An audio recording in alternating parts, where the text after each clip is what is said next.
श्री चंद्रशेखर जी, माननीय चंद्रशेखर जी। धन्यवाद अध्यक्ष जी।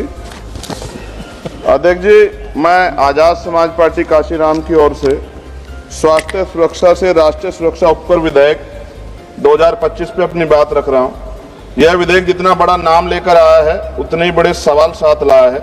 इस बिल का उद्देश्य राष्ट्रीय सुरक्षा और लोक स्वास्थ्य को सुदृढ़ करना बताया गया है, लेकिन इसकी संरचना, प्रावधान और भाषा में भारी अस्पष्टता है। अतिशक्तियां और राजस्व वसूली की प्रवृत्ति स्पष्ट रूप से दिखाई देती है। विधेयक का उद्देश्य स्पष्ट नहीं है, नाम बड़ा और दिशा धुंधली।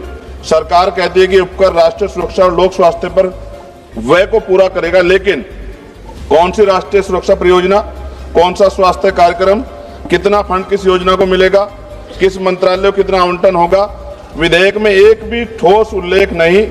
इससे यह उपकर विषय वस्तु के बिना नाम मात्र का कर बनकर रह जाता है। अध्यक्ष जी, विधेयक स्पष्ट कहता है कि उपकर का पैसा कंसोलिडेटेड फंड और ऑफ इंडिया में जमा होगा। इसका अर्थ है पैसा किसी भी सामान्य सरकारी खर्च में मोड़ा जा सकता है। ना संसद में स्पष्ट हिसाब मिलेगा, ना जनता को पता चलेगा कि स्वास्थ्य या सुरक्षा में कितना पैसा लगा है। यदि पैसा कहीं भी जा सकता है तो इस उपकर का नाम स्वास्थ्य सुरक्षा क्यों? उत्पादन आधारित उपकर उद्योग पर भारी प्रहार। इस बिल में मशीनों की क्षमता और उत्पादन पर उपकर लगाया जाएगा। इतना भारी उपकर छोटे उद्योग को समाप्त करेगा, मध्यम उद्योग को अस्थिर करेगा, लाखों परिवारों की आजीविका खतरे में पड़ेगी, उत्पादकों पर अनुचित आर्थिक दबाव पड़ेगा। क्या सरकार उत्पादन और उद्यमियों को दंडित करना चाहती है बिल लाकर? क्या अधिकारियों को अत्यधिक सख्त या भ्रष्टाचार का खतरा दोगुना? विधेयक में तलाशी, जब्ती, छापे, निरीक्षण, गिरफ्तारी और सख्त ऑडिट के विशाल अधिकार संयुक्त आयुक्त स्तर के अधिकारियों को दिए गए हैं। इससे अधिक शक्तियों से दमनकारी कर वसूली बढ़ेगी, व्यवसायी भय में काम करेंगे, भ्रष्टाचार और रेंट स्कीम को बढ़ावा मिलेगा। इतिहास गवाह कभी अत्यधिक दमन से न अनुपालन बढ़ता, न राजस्व। अवैध छुपा हुआ भूमिगत उत्पादन बढ़ेगा। जब मशीन की क्षमता पर भारी उपकर लगाया जाएगा तो उद्योग उत्पादन छुपाएंगे, अवैध यूनिटें चलाएंगे, अंडरग्राउंड फैक्ट्रियां बढ़ेंगी, काला बाजार मजबूत होगा। और WHO के अनुसार GST सेस बढ़ने के बाद अवैध बाजार में 13,000 करोड़ तक दुगना हुआ है। क्या सरकार वही गलती दोहराना चाहती है? नशीले उत्पादों की मांग कीमत बढ़ने पर भी नहीं घटती। अध्यक्ष जी, पान मसाला जैसे उत्पाद एडिक्टिव है। कीमत बढ़ने से इनके उपभोक्ता कम नहीं होते, बल्कि गरीब लोग सस्ते, मिलावटी, जहरीले, काला बाजार उत्पाद खरीदते हैं। स्वास्थ्य जोखिम में बढ़ता है, सरकारी अस्पतालों पर बोझ बढ़ता है, समाज में दीर्घकालिक नुकसान होता है। क्या यह स्वास्थ्य सुरक्षा या स्वास्थ्य संकट है? राज्यों को उनका संवैधानिक हिस्सा न मिलना, इससे उपकर नॉन डिविजिबल है।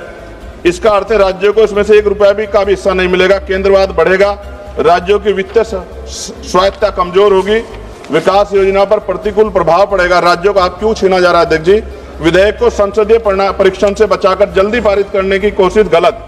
इतना महत्वपूर्ण और व्यापक प्रभाव वाला विधेयक उद्योग, उपभोक्ता, राज्यों, कर प्रणाली, आर्थिक गतिविधि सभी को प्रभावित करता है। निष्कर्ष जी, यह विधेयक देश हित में नहीं राजस्व हित में है।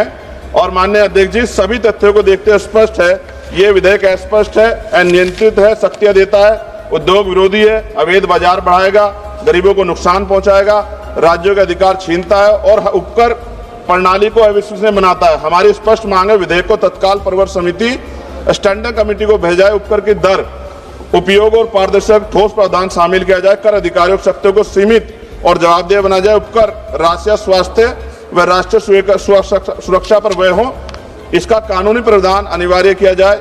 इन्हीं शर्तों के साथ इस बिल का मैं विरोध कर संशोधन सहित पुनर्विचार की मांग करता हूं।